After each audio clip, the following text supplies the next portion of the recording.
Thank you very much. And to my colleagues, let me say good afternoon to you and plus the members of the audience. According to John's letter, he indicated to me that he wants me to speak to develop a national plan, and John, that's what I'll try to do for you very quickly. But let me preface that by simply saying that if you hear about reparations, get this very firmly fixed in your mind. You're not here for a parlor discussion. It's not something to talk about that's nice. If you don't get reparations as black folk, you're through in this country. Let me be that very specific for you. You see, what's happening to black Americans is that black Americans have been systematically, socially engineered into the lowest level of a real-life monopoly game. You do not own and control a sufficient amount of anything to be competitive in America.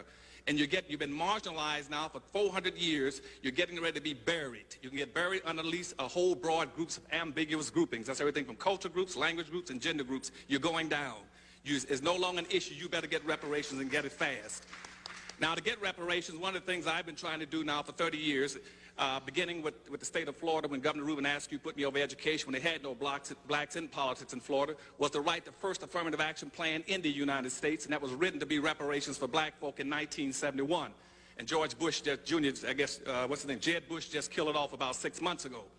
But what's happening now is that what I'm trying to do is create a Harvest Institute that would try to take all my colleagues here and as much as possible try to give you new points of information that take you outside the box.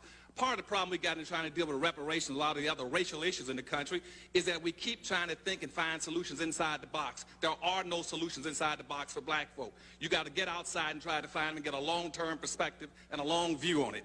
And that's what the Harvest Institute is in existence for, and that's what they're going to stay in existence for. Now, the reason you cannot win, as I said, is that you've been locked into this low level of a real-life monopoly game. You do not own and control enough of wealth. See, in 1860, for instance, black folk, as a direct result of slavery, had an ownership. When you were 98% slaves, you had an ownership of 1/2 of 1% of this nation's wealth in 1860 on the eve of the Civil War. Now, this is the richest country in the world, the most capitalistic country in the world. And here you are 140 years after slavery when you're supposedly 100% free and you still only have 1/2 of 1% of this nation's wealth. You cannot compete. The typical average white person in America has 3,500 times more money than you have. And that's not true only of blacks in America, it's true of the world internationally. What's happening right now is blacks is a marginalized, subordinated class of people all over the earth. You have 1/2 of 1% of wealth in this nation. The same thing is true all over the world. In the world, there's approximately $392 trillion worth of wealth on the earth. And black folk around the world have less than 1% ownership of it. That includes all the African countries. That includes Brazil, Caribbean, and America. You don't own enough control of anything. Whites control almost 100% of all the wealth, power, resources, privileges, and controls of all levels of government. You're playing a game you can't win. You got to get reparations. Now, how are you going to get it? Let me run through 3 or 4 things very quickly because I don't want to take up the time here. First thing you must do, I've heard it mentioned already, we got to commit a national campaign all over this country to start publicizing the issue of reparations for black folk. Not as something nice, but as a necessity, period.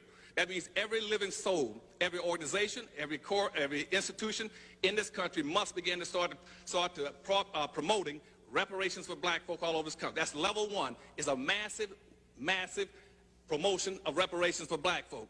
Second level, level 2, what we must do at second level 2 now is to start having facts-finding hearings. You must have facts-finding hearings all over this country.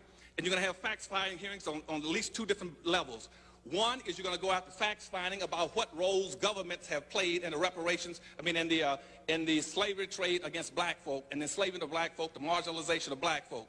And that should break down into 2 levels. One is to investigate all levels of domestic governments, that's city, county, federal, and state governments. And the second group would go after international. So you should have 2 groups of black folk in this country exploring and fact-finding on what roles government have played, one domestically and one internationally.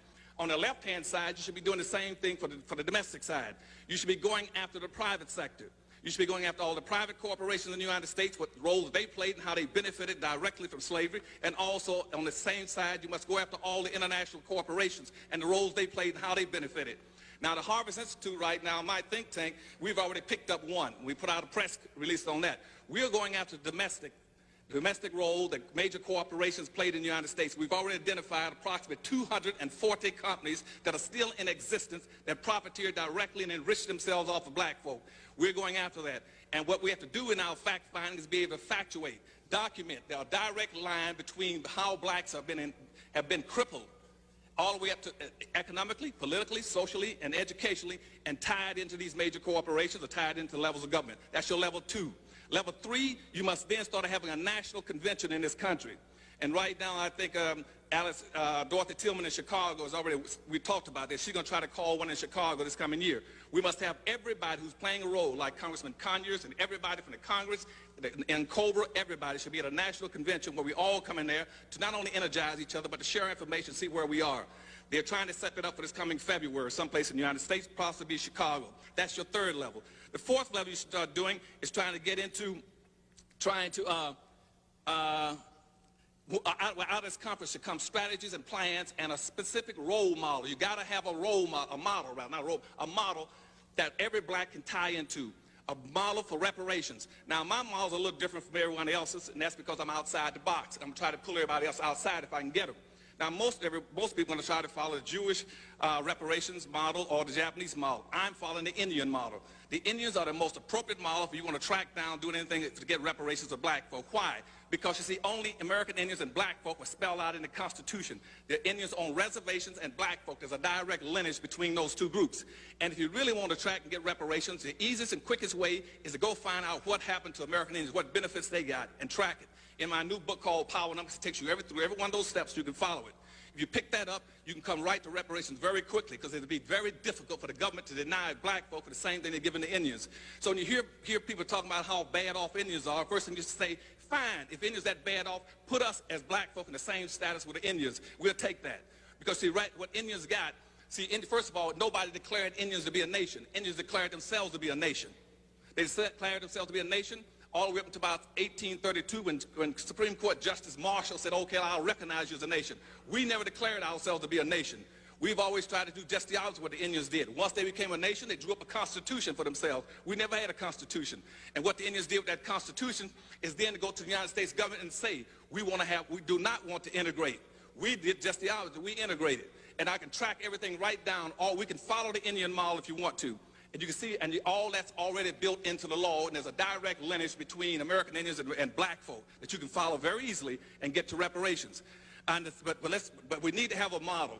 And in my new book, I get that model to be on the stand in about another month. You get the Powernomics model that'll take you through all those steps of what they did throughout history, from the Blair Amendments and everything else. You can track them very easily, and it'd be very difficult for the United States government to deny you reparations when you only two people that have a constitutional relationship with this government is black folk and Indians. Just like Indians use what they call natural rights and lay their claim against the land, we should use natural law and lay a claim against our labor, misappropriated labor.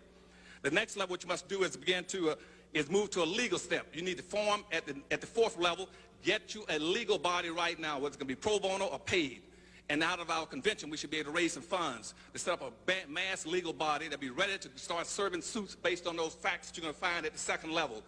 And when you start to find those, then we should have people going after suits. One side suing the different levels of government, other side suing the private sector to get reparation funds for black folk. Then at the last level, you need to set up, at the 6th level, you need to set up some kind of a pool, or resource, or retrieval agency that every time we get some benefits, we're going to a special fund that will be held for pooling and aggregating.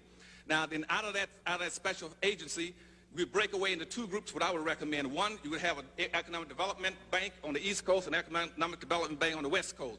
And what those banks would do is take most of the money you get and not give it to black folk as individuals. You put it into a massive bank for black folk and go draw that money to start low interest, get low interest loans or free monies to build businesses and industries throughout the United States. You also, if you track the Indians, you should try to get yourself some tax-free or tax-exempt land. Just like Indians can go grab any piece of land and federalize and put up a casino, you tell me you want to do the same thing as a black person, get tax-exempt statuses.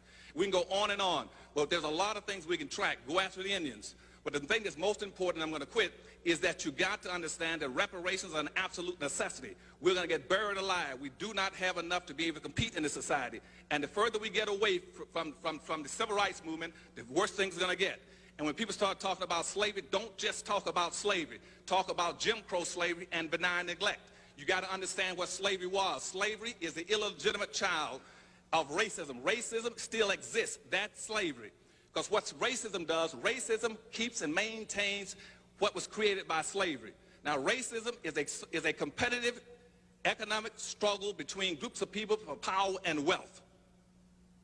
And it's slavery, I mean, and racism never existed until the 16th century. And when slavery went out of existence, racism took over. Racism has gone from meaning slavery to being something biological. Then it moved on in about the 1800s. It turns to be something as a personal behavior or an attitude, and now a bias and a prejudice. Racism has nothing to do with attitudes, with prejudice, and with bias.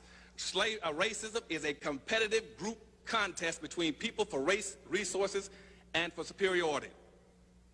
And racism is a race without a finish line. I thank you very much.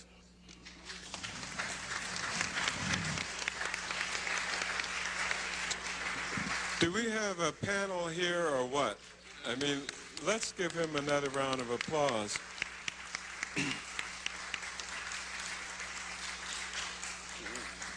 How would you like to get those remarks